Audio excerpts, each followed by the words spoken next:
Perkenalkan, nama saya Benny Setanggang dengan NIM 22231111065. Di sini saya akan menjelaskan mengenai pengertian penyesuaian diri.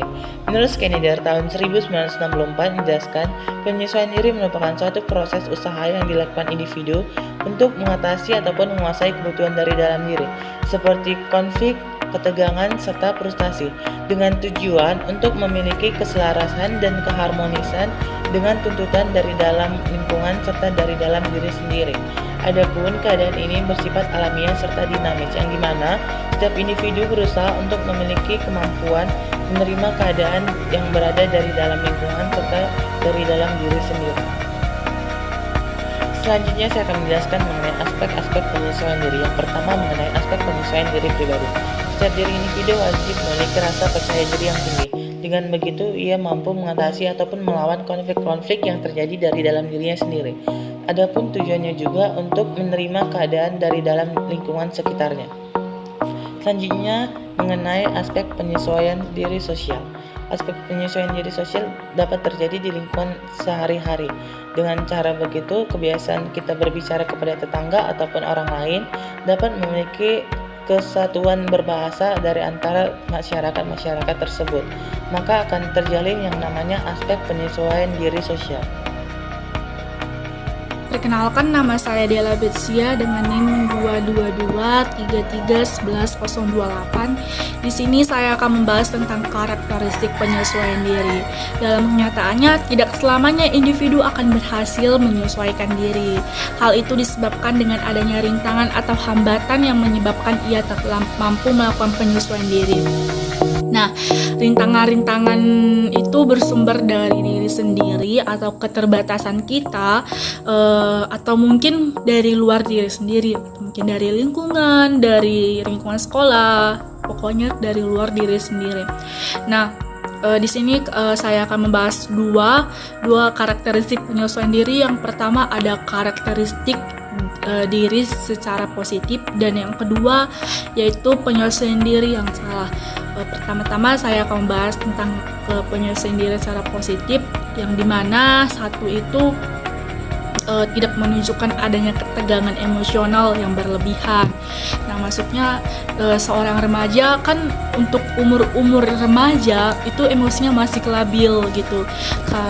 Jadi di dalam penyesuaian diri yang secara positif, dia mampu mengendalikan emosinya. Yang kedua itu tidak menunjukkan adanya mekanisme pertahanan yang salah. Dan yang ketiga itu tidak menunjukkan adanya frustasi pribadi, yang dimana dia frustasi terhadap apapun itu gitu. Yang keempat itu mampu belajar dari pengalaman. Ketika seseorang melakukan kesalahan, dia tidak akan mau melakukan kesalahan tersebut. Dia akan belajar dari kesalahan itu. Dan yang keempat itu adalah bersikap realistik dan objektif.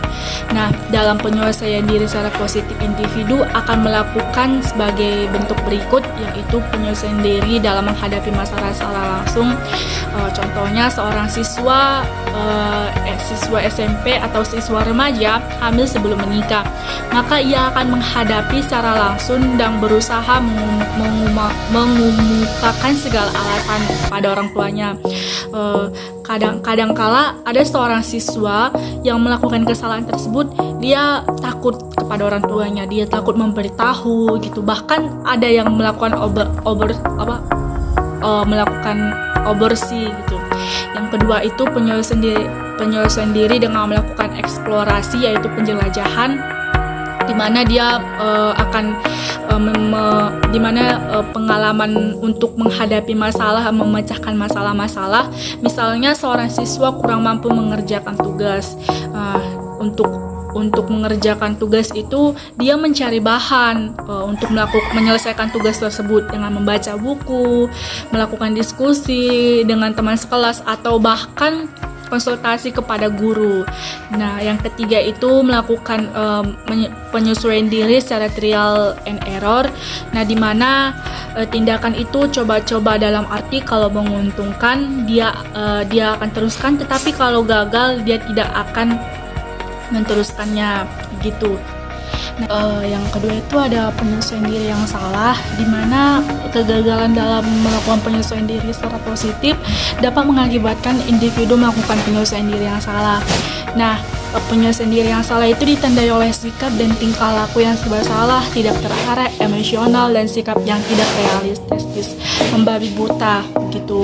Nah, ada 3 bentuk reaksi dalam penyesuaian diri yang salah, yaitu ada reaksi bertahan, reaksi menyerang, dan reaksi melarikan diri. Dimana yang pertama itu ada reaksi bertahan, yaitu individu berusaha untuk mempertahankan dirinya seolah-olah ia tidak sedang menghadapi kegagalan. Nah, adapun bentuk khususnya yaitu rasionalisasi, yang dimana mencari alasan yang masuk akal untuk membenarkan tindakan yang salah.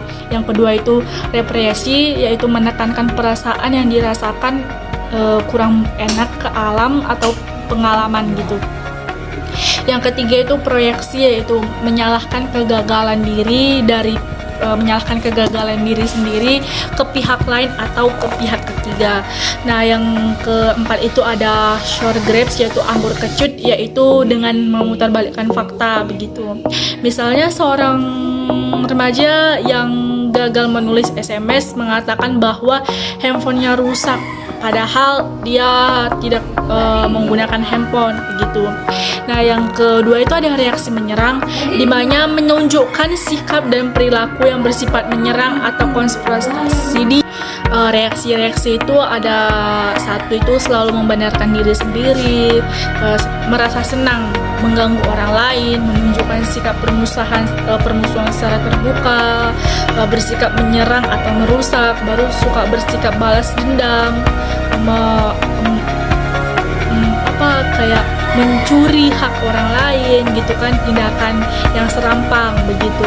Nah, yang ketiga itu reaksi melarikan diri, di mana melarikan diri dari situasi yang menimbulkan konflik atau kegagalan. Contohnya suka berfantasi, memuaskan keinginan yang tidak tercapai, atau dalam bentuk angan-angan seolah-olah sudah tercapai.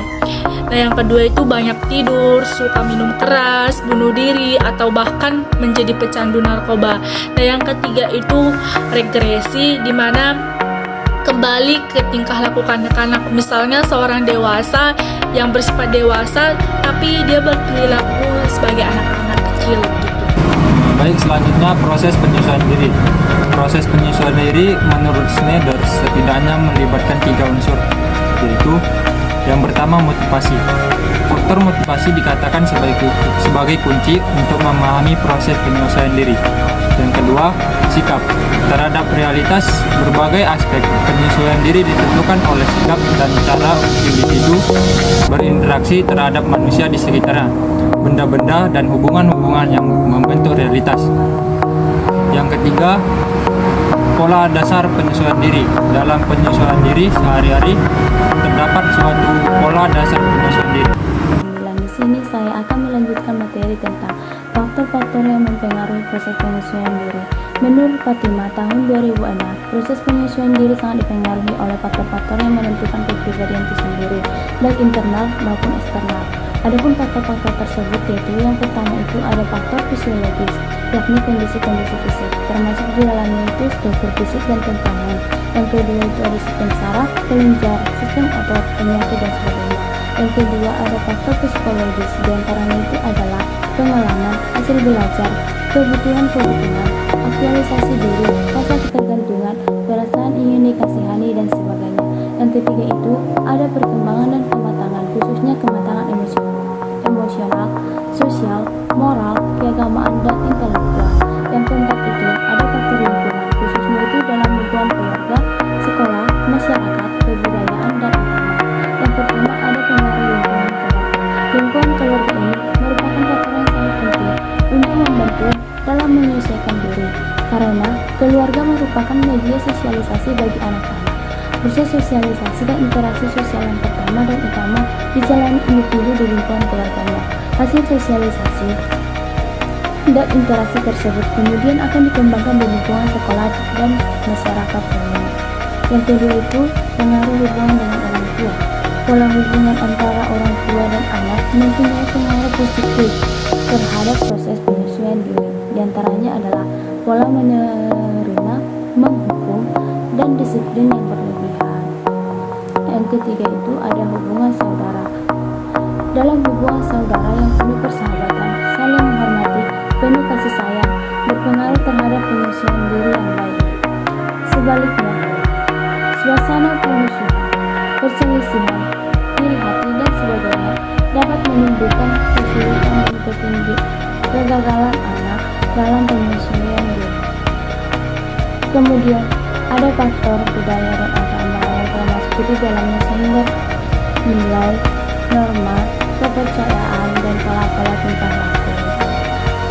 Berdasarkan uraian yang saya sampaikan, dapat disimpulkan bahwa faktor-faktor yang mempengaruhi proses penyesuaian diri itu adalah yang pertama faktor fisiologis, yang kedua faktor psikologis, yang ketiga faktor perkembangan dan kematangan, yang keempat ada faktor lingkungan, dan yang kelima itu ada faktor budaya dan agama.